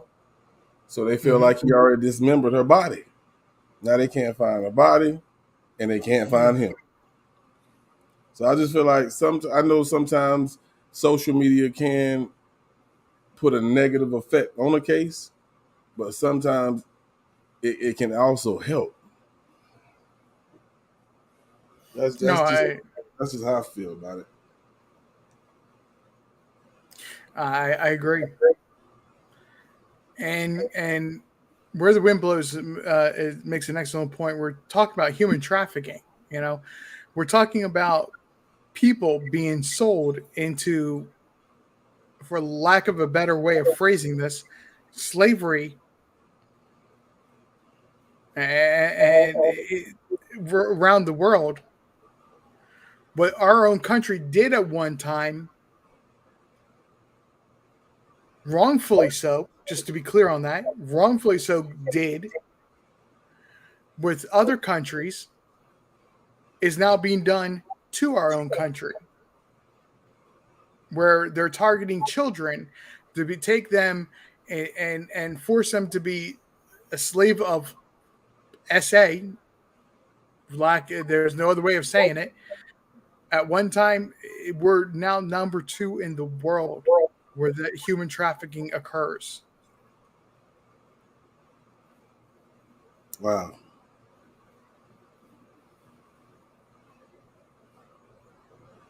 That's not a good thing to be number 2 in. That is. Oof. The richest and most powerful country in the world. And yet we have these problems. We can't fix these problems. Just look at what happened to San Antonio the other day. What's that? 51 people. Oh, yes. I shared that on my community wall. 51 people. Talking about the people that was found in that truck. Oh yeah. That's another form of human trafficking that's happening. It's not an SA variety, but it's human trafficking where somebody, they call him a coyote, who is nothing but pure evil, accepting money to bring people into the country illegally. And these people are willing to risk whatever it takes, including death, for a chance at freedom and be able to earn more money and have a better life.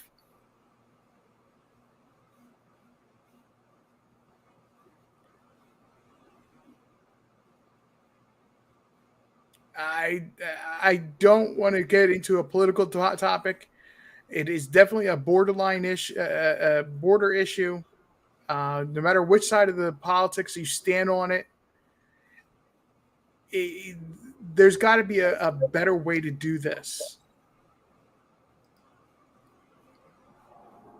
It's got to be a better way that 51 people, either by being in that tractor trailer, locked up in that tractor trailer, or jumping out when that tractor trailer was in motion, risking their lives and dying from jumping. So you think that was trafficking? It is a form of trafficking. I'm not saying it's SA trafficking, but it is a form of human trafficking. The way I mean, the news presented it was like they were coming into our country. Right. It's still, even though because it happened within the United States borders, it's a problem that's happening in the United States. Okay, see, I didn't look at it like that. I thought they were just trying to get over here so I never even looked at it the way you just presented it. I didn't think they were actually being trafficked over here into the States. It's being set up by somebody in the United States. Wow. the term coyote is a U.S. resident term. That these people are helping people illegally cross the border and get inland away from the border, so Border Patrol doesn't try to find them. Whether it be by giving them a harbor, a place to hide overnight until they can get to another city location, or they're doing what they did with the 18-wheeler. Somebody in the United States is accepting money to do this. Mm, mm, mm, mm.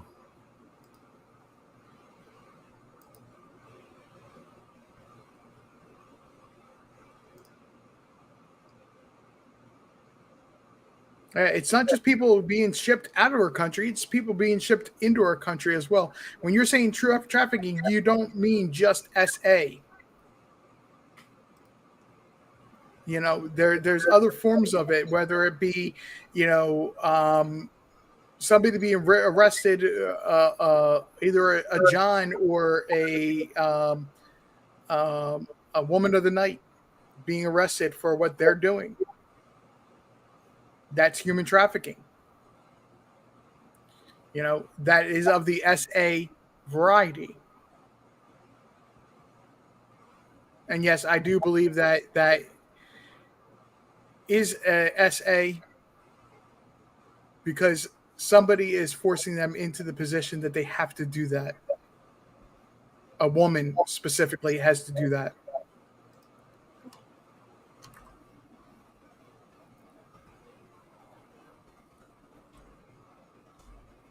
Thank you, Carrie, again for throwing that up there. I keep forgetting when I start to get a little bit on the rant that I have to remind people that it's an opinion.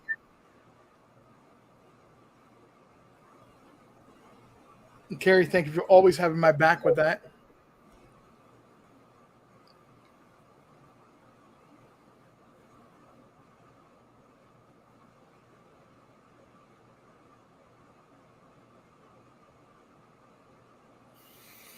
But I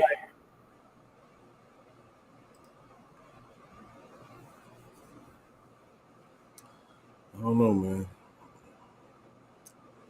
It's a crazy world we live in. I agree. I agree.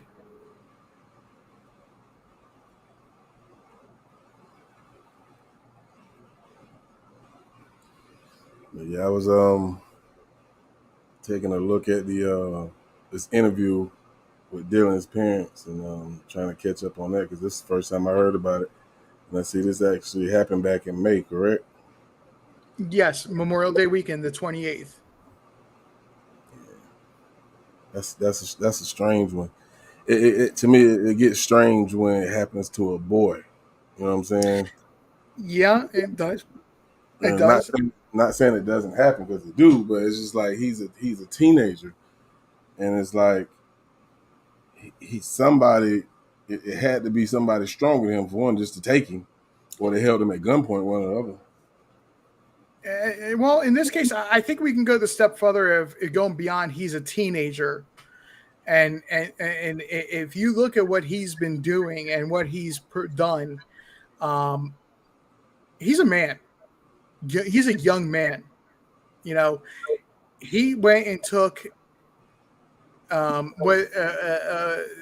he went and started saving up money when he was a young teenager, even a child, and started farming land that his dad and his grandfather allowed them to use on their farms, to start raising crops himself, where he was growing sweet corn and pumpkins and selling them at like a little farmer's market type of stand. And that he wanted to become a farmer. And at 17 years of age, we went to say, I'm going to do what I want to do, what I'm passionate about doing. And he went out and bought the land that he's and started preparing the fields. I don't think at 19 years old for this individual, you can say he's just a teenager. He's a young man. He's Right. you know, and it's just not that he's over 18. It's he's being a man. Yeah, I haven't gotten to all that yet, so I didn't know all that. So you just brought it to my attention. Yeah. Well, that's why I wanted to do that, because I don't want somebody to think that he's the typical 19-year-old or the 19-year-old that's on a college track where, he's doing what he wanted to do, which was go work a field, go plant crops, and have a farm. Man, you started early. Got a plan together and worked it. Exactly. And the story is with him. The background story, part of the background story, is that at 17 years old, he bought the land that he's been working. And Wow. for the past 2 years, he's spent the past 2 years just preparing the field. I haven't even talked about the money that he has in savings still for for repairs of any equipment or any additional equipment that he may need that hasn't been touched. You think that got anything to do with it? The money? What he's doing, what his plan was. Maybe I believe 100%. I'm reaching, because I don't know. But for him to be a teenager, doing something positive with his life, it makes you wonder, like, for the teenagers who get themselves in trouble, you see why they get this, why bad things happen. But he was living life the right way. So that, to me, I see maybe someone was jealous. Somebody thought he had a bunch of money, something. Because like a kid that's doing everything that you just said, why would someone bother him? I actually believe it has everything to do with water rights. And this is something I didn't know until earlier today.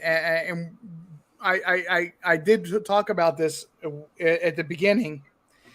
So if you've been with me from the beginning, just to catch up, boss man here, please bear patience with me. So a farmer can't just go and tap into the closest lake or pond or river or whatever the waterway that's closest to him and redirect the water, because the town also depends on the water source. They actually have to pay a fee for water rates to be able to do that, to set up whatever system it is. Think of it like this: as if you're buy a lot of land, and there's another lot behind yours that somebody also has. There's you come to an agreement of that if you have a driveway on your property, that the persons that living to the behind you that don't have access to the road without going through your property, there's a legal process to that, for that to be able to use that access the same driveway to get back to their property. It's the same basic idea except for with the water. Gotcha. Okay.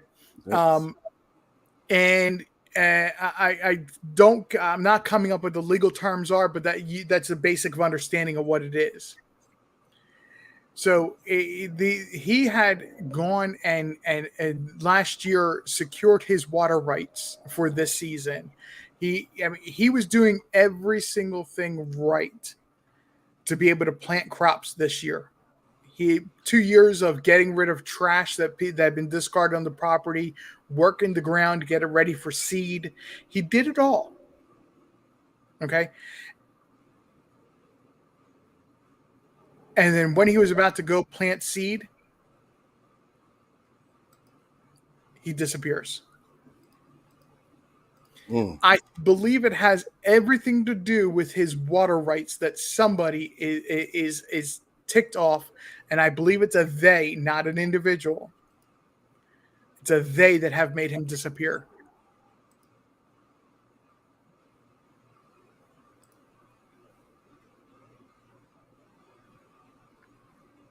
It's crazy.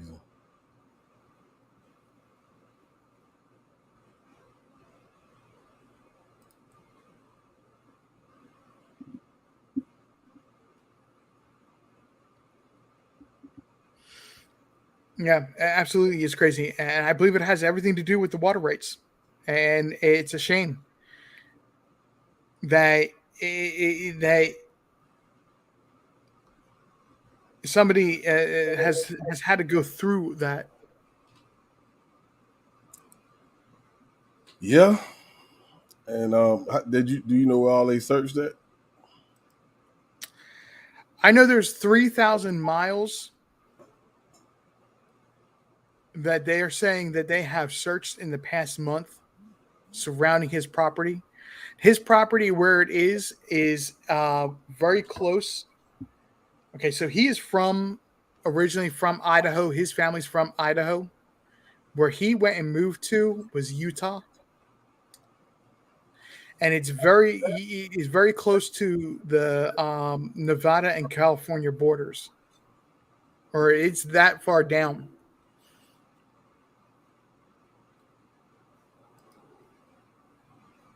Hmm. I have to hang on 1 second here. Well, I know there.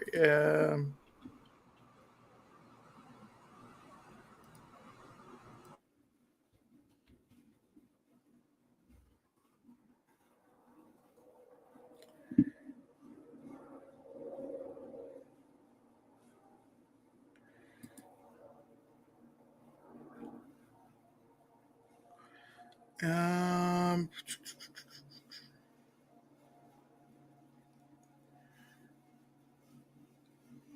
okay, so I said the town name earlier was Montello. It was near Montello, Nevada, which is about 30 miles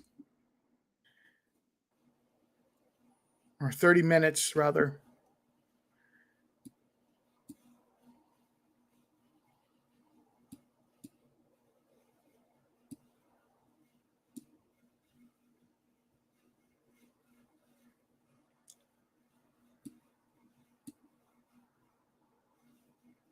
Okay, I apologize. I was saying California, and I had where I was wrong slightly on where this is. I'm going to share in a moment here the map. Um,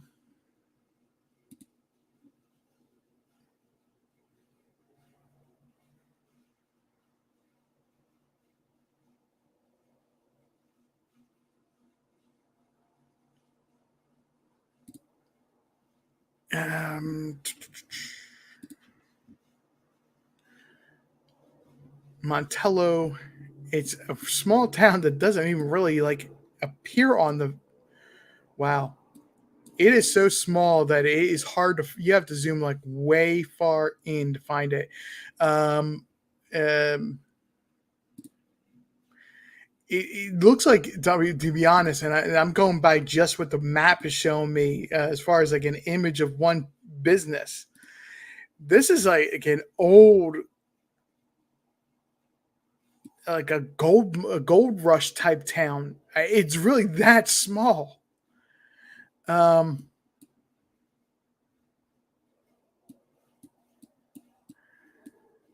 I'm trying to find out where. Guys, will have to forgive me for just a moment longer here. I'm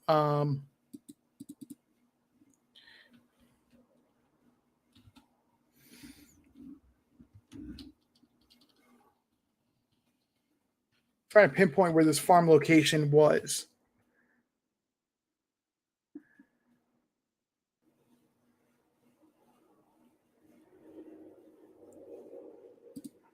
So, the reason I don't believe this had anything to do with money, and the reason I believe it has everything to do with land, the water rights, is that Dylan has $60,000 sitting in the bank. That's not a small chunk of change. Yeah, he been saving. that he's been saving. Right. The reason he has that money saved up is for tractor parts and all kinds of stuff that he may need. His mom actually said the kid was so, or let's see. I just found another article with this, and I'm reading off the article to see who it attributes this quote to.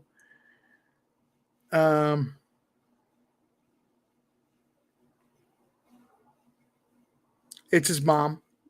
Okay, and this is what I was saying earlier, where his mom is short.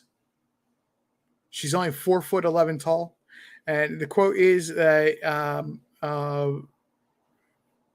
all right, so it says, this is actually from a Facebook post, is what I understand, or what I understand of this is she goes, "I'm 4'11" inches tall.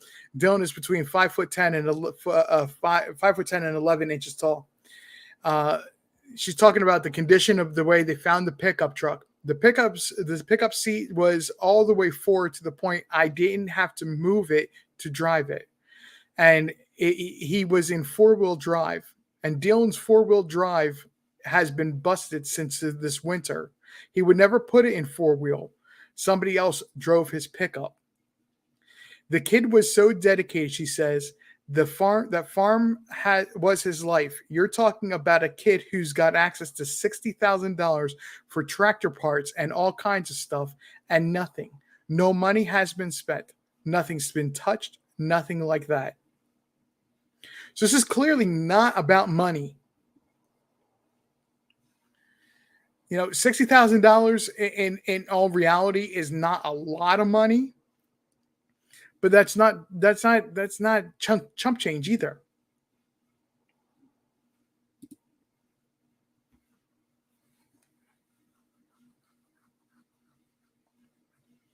That's not chump change. I don't know where Boss Man Blake went. I hope he'll be back in a moment.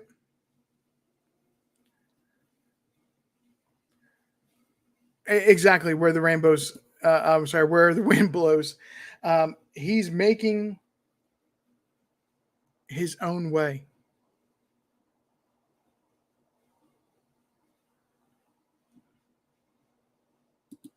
Yeah. So just to give you an idea of how small the town is, that this is the Montello town that he was drove to on the 26th, 2 days before he went missing.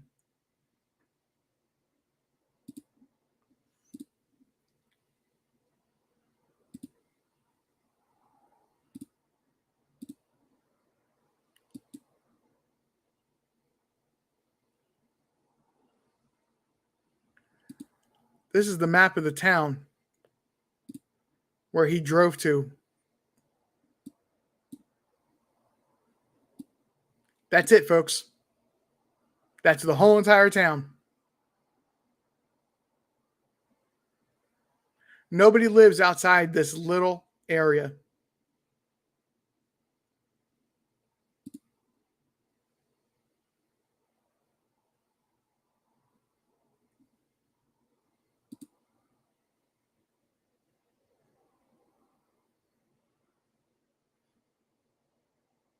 Hello, Late Brown Eyes. How are you doing?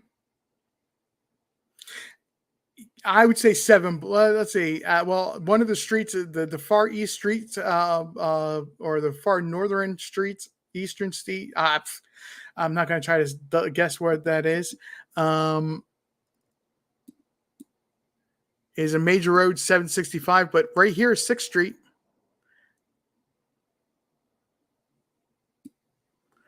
I mean, we're talking to go north. We're talking ABC Street.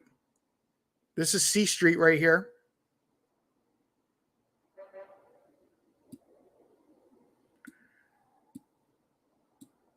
First Street. Yeah, it's like 7 blocks by 3 blocks. It's not a big town.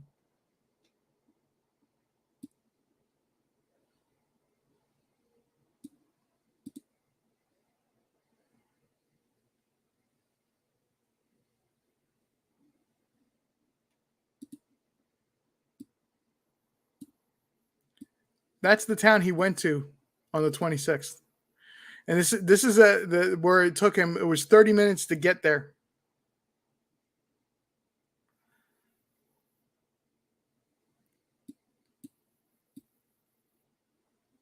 There's the Nevada-Utah border.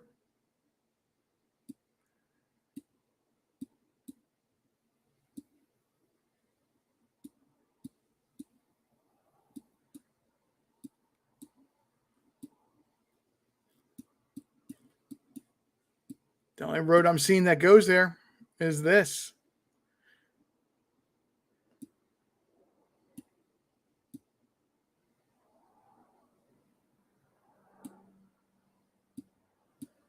There's Lucin, the airport. Where's the town?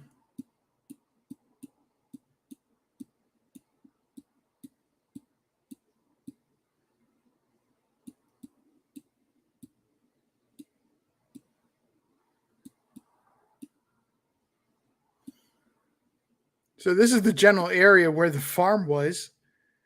There is no town. It's got an airport.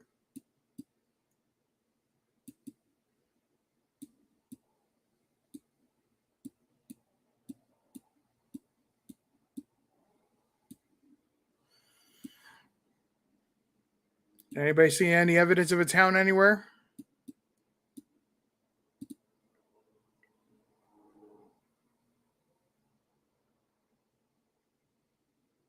Only thing I see is that airport.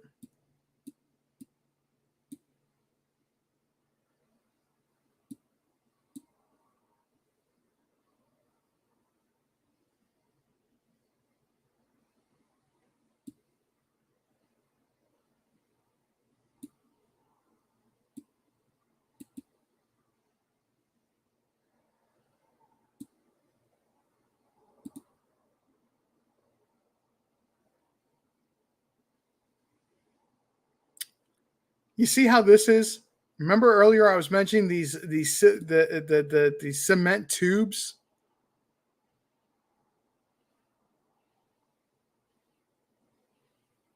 You see how they have these holes where light is coming through? It looks like light is coming through on these. This is a larger scale version of what I had seen or what I was describing earlier.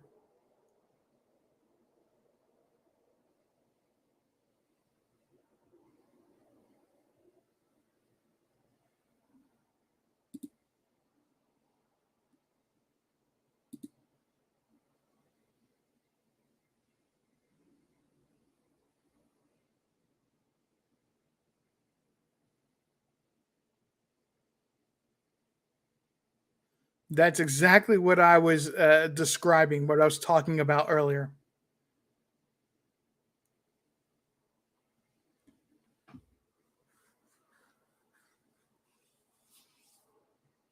Yeah, I was saying that they were cement and they were able to hold water, and they were put in ground.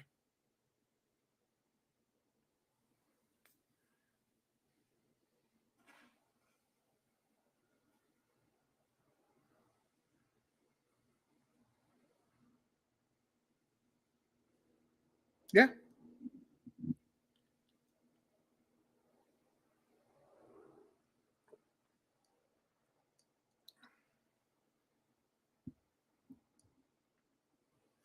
That is exactly what I was trying to describe earlier, down to the fact that they have holes in them.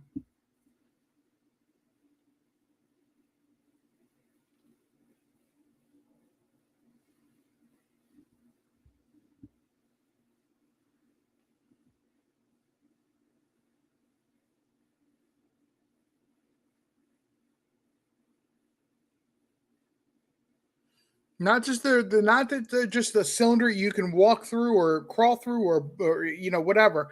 The holes in the top are equally important where the light's coming through. It's exactly what I saw.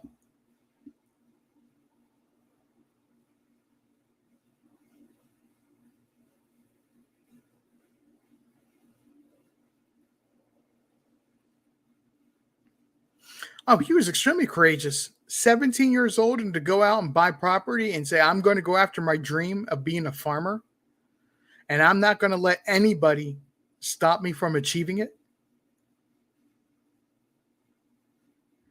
That takes a lot of courage, a lot of moxie for a 17-year-old to do so. Most 17-year-olds are thinking about who am I going to take to prom? What college am I going to go to? What am I going to start? They're starting to have the ideas of what am I going to do after high school?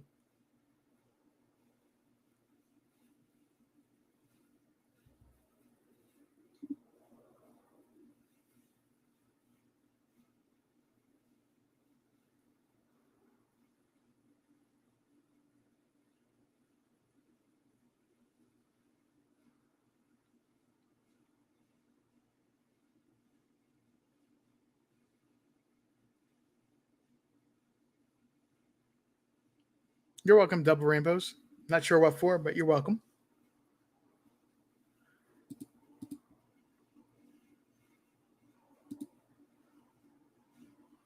They call them sun tunnels. Okay. Not far from Lucin Airport. They have a spot called the sun tunnels. But it's very similar to that. That's very similar to what I was trying to describe. And I've never seen that before. Never seen that before.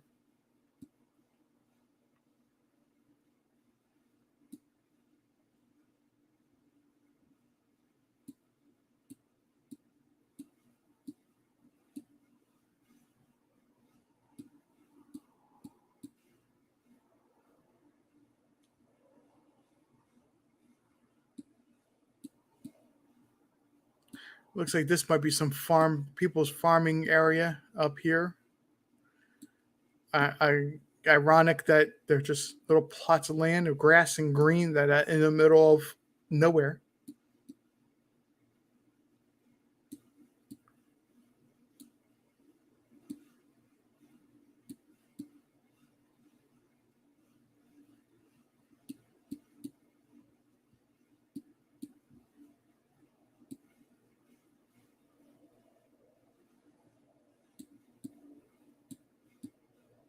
I'm still looking for any evidence of a town out here.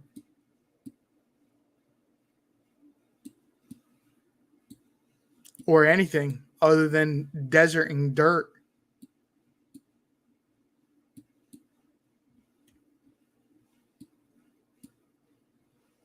I mean, you got to go way far in to see anything.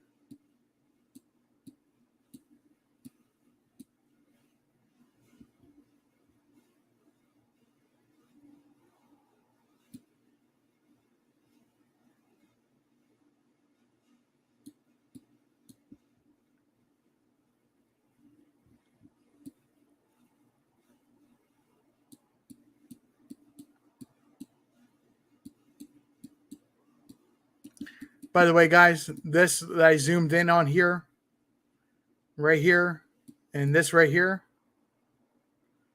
kind of what I saw, where they're in the ground.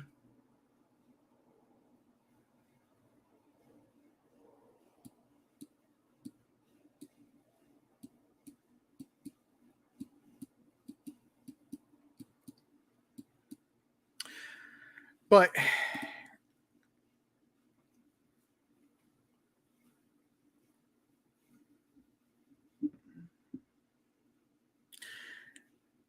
I've been live for over 2 hours now. Did not think I was going to be 2 hours tonight. I want to thank everybody for coming out. Yep, that's the restaurant that he went to, the Saddle Sore Saloon, on the 26th.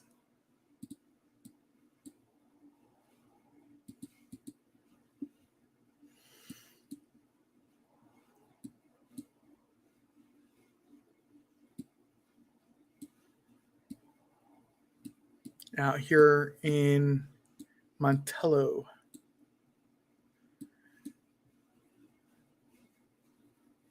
Big contrast with being able to search 3,000 miles in a month.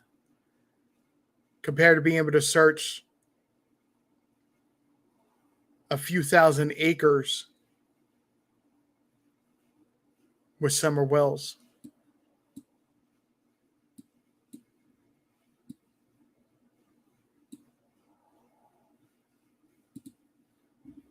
That's the restaurant.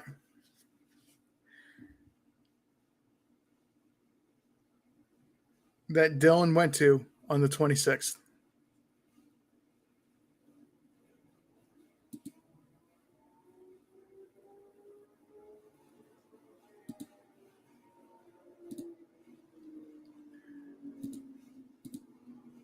I think I'm going to leave that right there. And as we close out tonight, Carrie, once again, I want to thank you for being you and Cosplay. I want to thank you very much for being my mods. I probably don't thank you guys enough. Rainbow, Double Rainbow, I also want to thank you very much. This morning you were there listening to me just randomly type away as I was picturing things and getting information and willing to try to explain to me, yes, this checks and within understanding that I wanted no more information than just the answer to my question. I appreciate that very much. Carrie, no, I actually haven't. Can't say I had. Where the wind blows, that's okay. You're good. I'm getting ready to close out. Cosplay gets it. I'm getting ready to close out.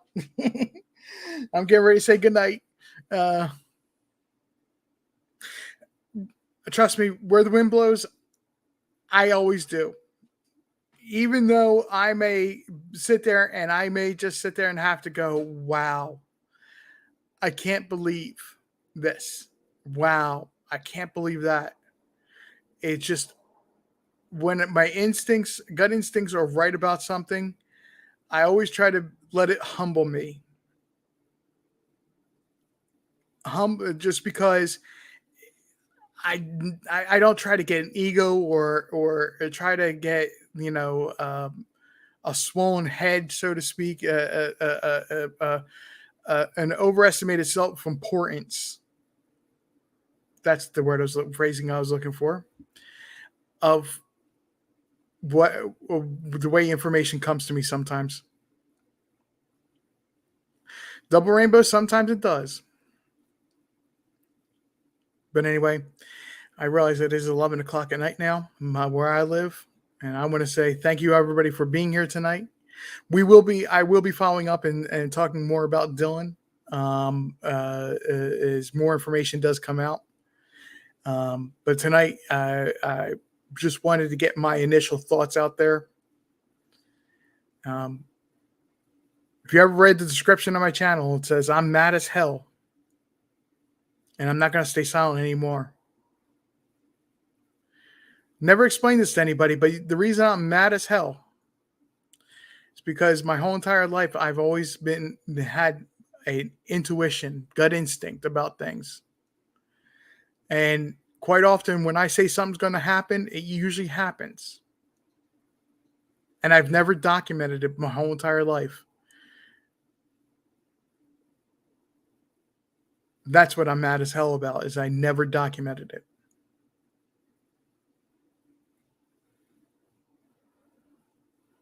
And that's why I do my channel the way I do it.